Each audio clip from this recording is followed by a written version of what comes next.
পটল চিংড়ি তো আমরা কম বেশি বাড়িতে সবাই রান্না করে থাকি, কিন্তু কম ঝামেলা ছাড়া এবং কম সময়ের মধ্যে আমি কি পদ্ধতিতে রান্না করি সেটাই চলো আজকে দেখিয়ে দিই।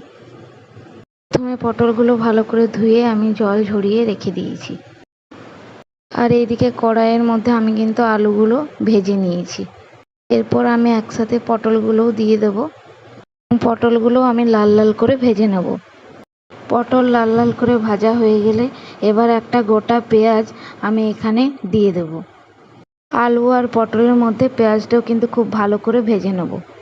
আর এদিকে চিংড়ি মাছটা আমি কিন্তু নুন, হলুদ আর একটু কাগজি লেবু দিয়ে 10 মিনিট আগে ম্যারিনেট করে রেখে দিয়েছি। এখানে দেখতেই পাচ্ছ আমি সমস্ত মশলা রেডি করে নিয়েছি। এর মধ্যে আমি আদা রসুনের পেস্ট দিয়ে দিলাম। এখানে সমস্ত মশলা আমি অ্যাড করে দিলাম। এরপর সমস্ত মশলা মিশিয়ে এর মধ্যে আমি কাঁচা চিংড়ি মাছটা দিয়ে দিলাম। এখানে কিন্তু চিংড়ি মাছটা আমি আগের থেকে ভেজে রাখিনি, করে কিন্তু আমাদের সময়টা অনেক বেঁচে যাবে। এরপর স্বাদ মতো নুন আর একটা গোটা টমেটো আমি দিয়ে দেব।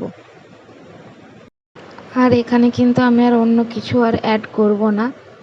আমার এই খুবই সাধারণ পদ্ধতিতে এবং ঘরোয়া স্টাইলে তোমরা একবার হলেও বাড়িতে ট্রাই করতে পারো।